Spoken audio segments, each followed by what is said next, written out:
Shalom, selamat pagi adik-adik semua. Senang sekali Lause bisa bertemu kembali dengan adik-adik.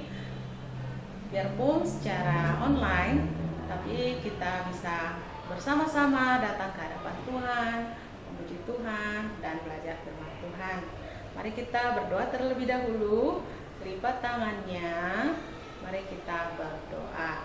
Tuhan Yesus, terima kasih untuk pertolongan-Mu buat kami semua sepanjang minggu yang lalu hingga minggu ini. Kami datang kembali beribadah kepada-Mu ya Bapa. Biarlah pujian kami, hormat kami berkenan di hadapan-Mu. Demikian juga nanti firman-Mu yang akan disampaikan, Tuhan yang memberkatinya menjadi penuntun dalam kehidupan kami. Dan Engkau Tuhan berikan kekuatan supaya kami dapat melakukannya. Dalam nama Tuhan Yesus kami berdoa. Amin. Ayo adik-adik kita bangkit berdiri. Kita akan menyanyikan sebuah lagu di mana lagu ini berisi tentang ungkapan kita bagaimana kita mensyukuri bahwa Tuhan itu adalah Tuhan yang sungguh baik.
Lagu yang kedua ya adik-adik ya.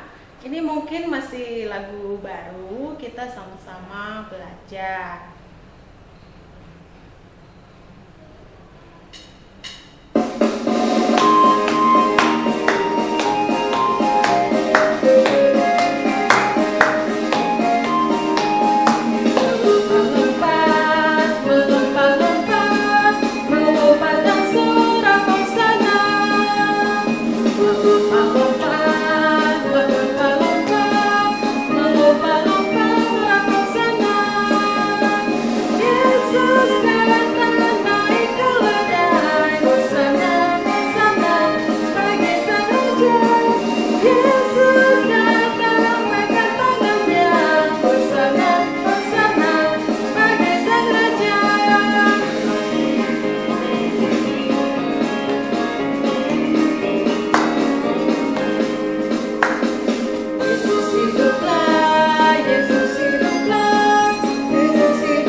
Lambaikan tangan di hadapannya, Hosana, Hosana, bagi Sang Raja.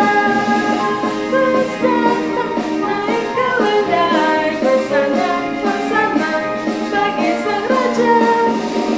Lambaikan tangan di hadapannya, Hosana, Hosana, bagi Sang Raja.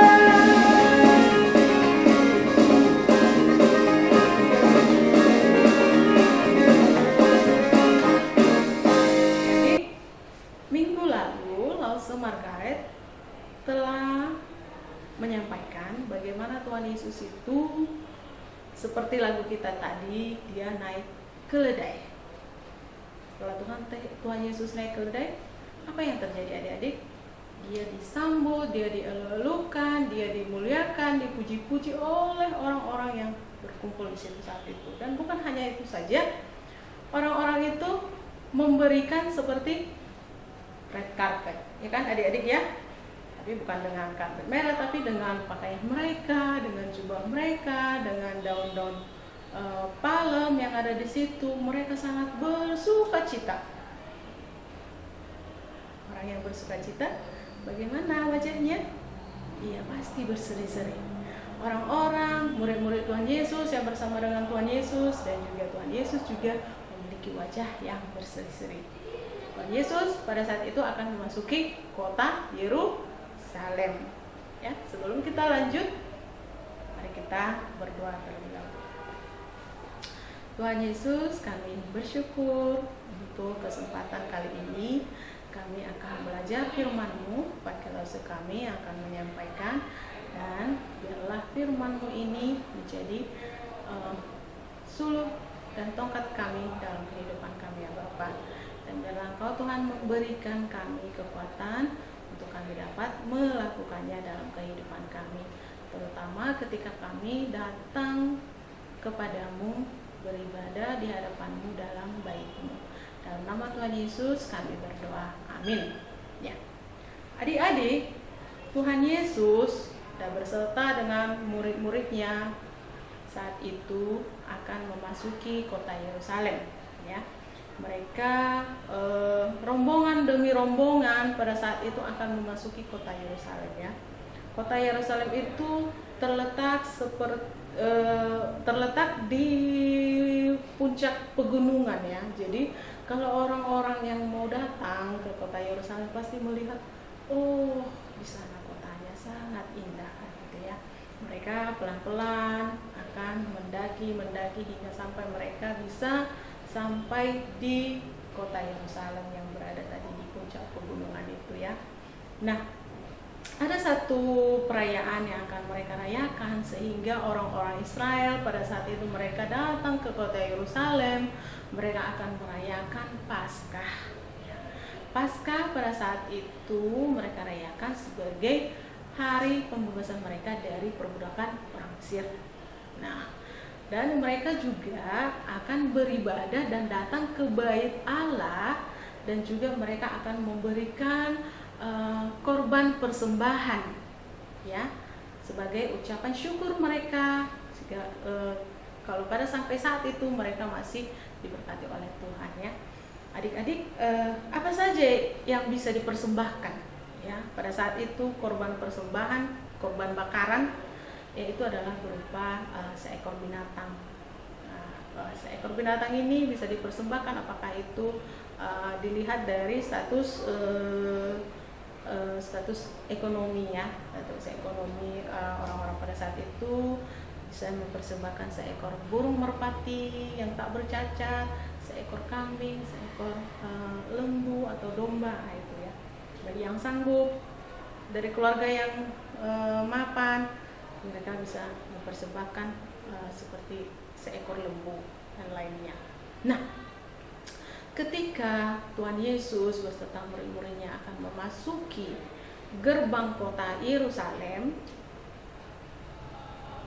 maka orang-orang yang akan memasuki gerbang kota itu, mereka tidak boleh menunggangi ternak, apakah itu kuda atau keledai atau onta ya, itu biasanya yang umum dipakai pada saat itu. mereka harus turun. Mereka turun dan mereka harus berjalan kaki menyusuri kota Yerusalem ini sampai mereka nanti tiba di Bait Allah, ya, adik-adik ya. Jadi Tuhan Yesus juga seperti itu. Tuhan Yesus turun dari keledai muda yang ditungganginya, yang dinaikinya, dan mengirimkannya supaya dikembalikan kepada yang punya di Betfage, ya. Nah, Tuhan Yesus bersama murid-muridnya menapaki jalan lorong demi lorong di kota Yerusalem dan semakin dekat dengan Bait Allah. Nah, semakin mendekat dengan Bait Allah, Tuhan Yesus mendengarkan hiruk pikuk apa yang terjadi di sana, adik-adik. Tuhan Yesus melihat bahwa orang-orang Israel memang sudah berdatangan, ya, sudah pulang kampung, ya, istilahnya pada saat itu. Dan di sepanjang jalan Tuhan Yesus juga melihat orang-orang yang berjualan pernak-pernik atau makanan atau keperluan yang bisa dipakai untuk perayaan Paskah. Sama dengan kita sekarang ini, kalau kita merayakan Natal, sebelum Natal itu tiba, di jalan-jalan, di toko, di pasar, pasti kita sudah melihat banyak pernak-pernik yang dijual, ataupun itu makanan atau yang lain, segala jenis bentuk yang dipakai untuk bisa merayakan Natal. Nah, jadi orang pada saat itu juga seperti itu, di jalan-jalan, di pasar, di sepanjang jalan sebelum sampai di Bait Allah, di situ sudah banyak orang yang berjualan atau yang menyediakan penginapan bagi orang-orang yang datang dari luar negeri, dari luar negara, dari luar kota Yerusalem. Nah, seperti itu ya adik-adik ya. Nah, tapi ketika Tuhan Yesus sudah dekat tadi dengan Bait Allah, tadi Tuhan Yesus sebelum memasuki kota Yerusalem dia dielu-elukan, dipuji-puji, kan gitu ya. Hosana bagi anak Daud, hosana bagi dia yang datang dari tempat yang maha tinggi. Mereka sangat berselisih ketika melihat pelataran Bait Allah. Nah, Bait Allah pada saat itu bukan seperti sekarang ya adik-adik, kita namakan sekarang kan gereja ya.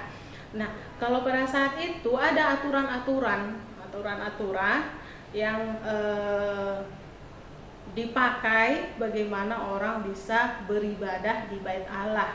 Jadi pelataran pertama, pelataran atau halaman ya, pelataran pertama itu bisa dipakai oleh orang-orang yang bukan orang Israel atau bukan orang Yahudi yang datang, tapi mereka mau beribadah kepada Allah, mereka hanya bisa sampai di situ, di pelataran pertama ya.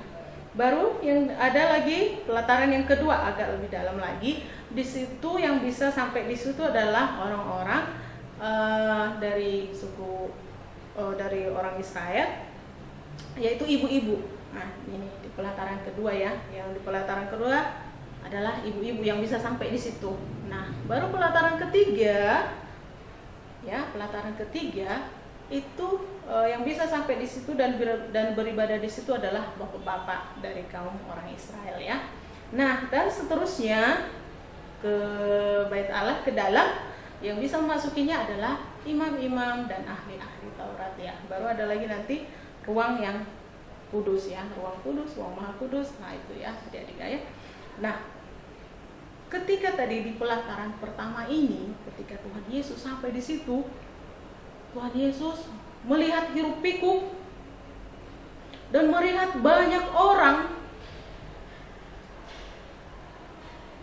dan keramaian yang terjadi di situ tidak memungkinkan untuk orang asing, orang yang bukan orang Israel bisa beribadah. Karena apa?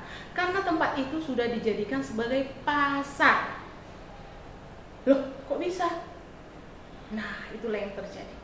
Tuhan Yesus ketika melihat itu, Tuhan Yesus menunjukkan dirinya bahwa dia adalah sebagai seorang raja yang ingin beribadah kepada Tuhan. Tuhan Yesus marah dan menghardik orang-orang yang ada di situ. Ada tadi di situ orang yang memang orang-orang yang di pelataran pertama tadi, mereka itu menyediakan keperluan-keperluan yang dibutuhkan untuk orang yang datang beribadah ya, tapi sangat berisi sekali. Dan bukan hanya itu, orang-orang ini lupa mereka itu ada di Bait Allah ya. Biarpun di pelataran pertama tadi orang yang bukan orang Israel atau bukan orang Yahudi itulah yang bisa beribadah di pelataran pertama, tapi itu tidak bisa lagi dijadikan sebagai tempat beribadah karena sudah dijadikan sebagai pasar. Di situ ada orang yang duduk menukar uang, keping-keping uang. Kalau zaman dulu belum ada uang kertas, jadi uang keping, uang logam ya. Jadi mereka menukar karena uang yang dipakai untuk beribadah pada saat itu adalah tidak bisa digunakan uang orang asing ya. Jadi mereka harus menukar dan juga membeli kebutuhan yang dipakai untuk persembahan. Nah, orang yang menukar, orang yang menjual ternak, ada yang menjual burung merpati lengkap dengan sangkar-sangkarnya, ada yang menjual domba, kambing, dan lembu.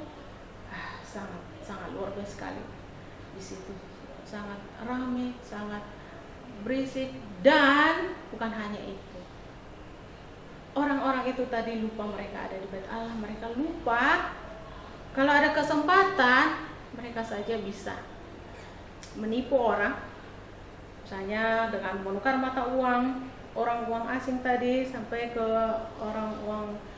uang orang Israel. Mereka lupa akan hal itu, mereka menjadi mendatangkan keuntungan untuk diri sendiri tapi merugikan orang lain ya, menipu ya. Juga misalnya kalau misalnya untuk orang ini diberikanlah harga 1 ekor merpati sekian, tapi untuk orang yang lain atau bagaimana, itulah yang terjadi di pelataran pertama ini. Tuhan Yesus tadi melihat hal itu, dan Tuhan Yesus tidak mau kalau rumahnya, rumah Tuhan, rumah Bapaknya itu menjadi sarang penyamun. Tuhan Yesus mengatakan begitu. Tuhan Yesus menghardik orang-orang itu, kalian tidak boleh menjadikan rumah Bapakku ini adalah sarang penyamun. Ya, karena memang sudah biasa mereka melakukan seperti itu, dan itu adalah jual musiman ya. Ketika hari raya Paskah maka mereka berjualan di situ. Orang yang bertanggung jawab sebenarnya ada, mereka adalah imam-imam besar dan ahli-ahli Taurat, tapi membiarkan hal itu, dan Tuhan Yesus mengambil suatu sikap yang tegas. Tuhan Yesus membalikkan meja tempat penukaran uang dan menyuruh orang-orang yang berjualan burung merpati membawa sangkar-sangkarnya keluar dari pelataran Bait Allah. Ya, mereka sebenarnya bisa mengambil tempat di luar pelataran Bait Allah, karena tadi pelataran Bait Allah itu dipakai untuk beribadah, terutama untuk orang-orang yang bukan orang Israel. Nah, ketika Tuhan Yesus sudah tadi memiliki ekspresi yang marah dan menghardik orang-orang itu, mereka keluar dan membuat tempat jualan atau tempat meja penukaran lagi di luar Bait Allah. Disitulah terjadi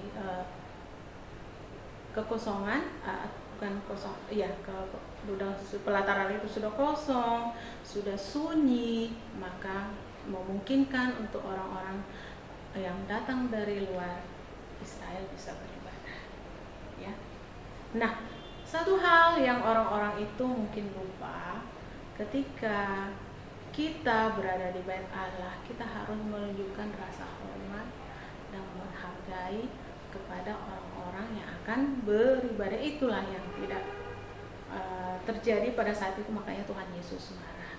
Kita juga ketika kita akan beribadah, apalagi dengan kondisi kita sekarang, kita masih online, kita harus menyediakan waktu, mempersiapkan diri dengan baik sehingga ibadah kita boleh berjalan dengan baik, dan juga mengikutinya tahap demi tahap ya. Ketika pujian kita menyanyikan dengan setulus hati, ketika berdoa, ketika mendengarkan firman Tuhan, kita juga bisa mendengarkannya dengan baik ya adik-adik ya.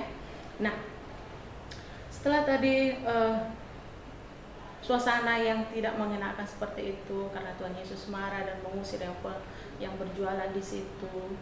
Pada saat itu ada orang-orang yang tidak takut dengan Tuhan Yesus karena Tuhan Yesus marah kan gitu. Karena itu memang harus dilakukan gitu ya. Orang-orang yang buta, orang-orang yang cacat, yang timpang kakinya datang kepada Tuhan Yesus, mereka dekat-dekat. Mereka minta kesembuhan. Di situ Tuhan Yesus menyembuhkan mereka. Mereka sangat bersukacita dan memuji-muji Tuhan. Dan bukan hanya itu saja. Anak-anak mereka datang, mereka bernyanyi, memuji Tuhan, mengeluarkan nama Tuhan Yesus. Hosana, hosana bagi anak Daud, kata mereka. Hosana bagi raja yang di tempat yang maha tinggi, kata mereka seperti itu ya. Tapi adik-adik, sekelompok orang di seberang sana yang sudah memperhatikan dari tadi ketika Tuhan Yesus sampai di pelataran itu, dan bagaimana Tuhan Yesus supaya orang-orang tadi yang berjual beli dan menukar uang itu supaya tidak menempati pelataran pertama tadi, bapak-bapak yang di sana itu mereka jadi jengkel. Nah, ketika mendengar pujian dari anak-anak itu, bagaimana anak-anak itu tadi memuji Tuhan Yesus, mengeluhkan Tuhan Yesus, mereka jadi tambah jengkel ya, sampai mereka akhirnya mendatangi Tuhan Yesus dan bilang, kamu mendengar, katanya. Nah, mereka menyapa Tuhan Yesus seperti itu. Kamu mendengar nyanyian-nyanyian itu yang ditujukan mereka kepadamu gitu. Nah, bapak-bapak itu adalah imam-imam besar dan ahli-ahli Taurat yang tidak menyadari bahwa Tuhan Yesus itu adalah Tuhan, adalah Raja yang memang harus disembah. Mereka tidak menyadari itu. Dan mereka risih mendengar tadi anak-anak yang bernyanyi, bersukacita dan menyembah Tuhan Yesus itu. Nah, Tuhan Yesus bilang, ditegaskan sekali lagi, ya, biarlah pujian anak-anak itu disampaikan gitu ya, jangan ada yang menghalangi. Itulah maksud Tuhan Yesus. Dan Tuhan Yesus kembali juga menegaskan, rumahku adalah disebut sebagai rumah doa bagi segala bangsa ya. Ayat hafalan kita itu tertulis dalam Yesaya pasal 56 ayat 7c. Rumahku akan disebut rumah doa bagi segala bangsa ya. Rumahku akan disebut rumah doa bagi segala bangsa. Yesaya pasal 56 ayat 7c. Itulah yang ditegaskan oleh Tuhan Yesus kepada tadi bapak-bapak, sekelompok bapak-bapak yang tadi itu ya, yang merupakan imam besar dan juga ahli-ahli Taurat pada saat itu. Nah, Tuhan Yesus, dari cerita firman Tuhan hari ini kita belajar apa? Tuhan Yesus kembali menegaskan, Tuhan Yesus memerintah sebagai Raja dan mengembalikan fungsi pelataran bait pertama itu tadi bukanlah untuk tempat berjual beli, tapi adalah untuk beribadah kepada orang-orang di luar orang Israel ya, adik-adik ya. Nah, satu hal yang paling penting, ketika kita memasuki bait Allah, ketika kita memasuki rumah Tuhan, kita memasuki gereja tempat kita beribadah saat ini, kita harus memiliki hati yang hormat ya. Kita menghormati rumah itu, gereja itu adalah rumah Tuhan ya adik-adik ya. Itulah inti yang bisa kita dapatkan, bagaimana kita harus bersikap ketika kita datang ke gereja, ketika kita menyampaikan pujian, ketika kita belajar firman Tuhan yang disampaikan, terlebih lagi kita sekarang ini yang beribadah di rumah ya, di rumah kita harus memiliki rasa hormat ya, dan menyediakan waktu yang dengan memberikan fokus kita untuk ibadah kita, untuk beribadah kepada Tuhan. Itulah firman Tuhan hari ini. Adik-adik nanti bisa baca lebih lengkap ya. Saya harapkan adik-adik membacanya dari Alkitab Matius pasal 21 ayat 12 sampai 17. Ya, kita berdoa.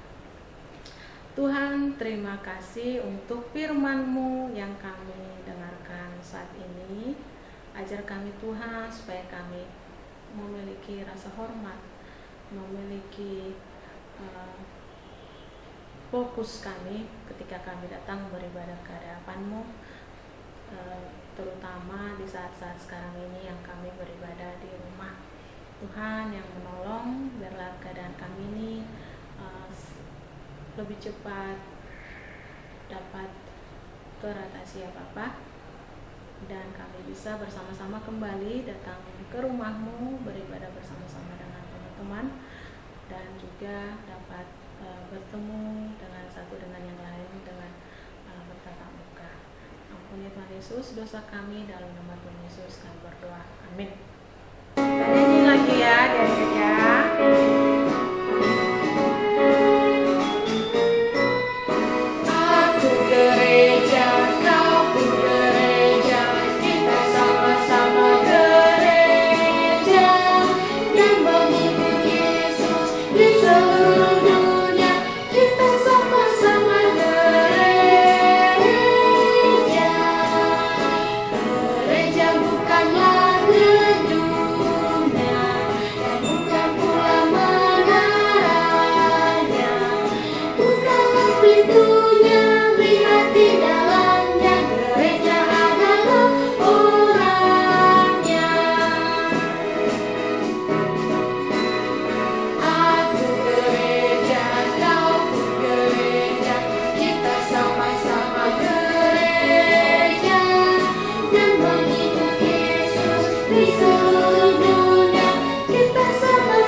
Adik-adik, jadi kita adalah gereja, kita adalah bait Allah. Tubuh kita ini adalah bait Allah yang kita persembahkan untuk kemuliaan Tuhan Yesus.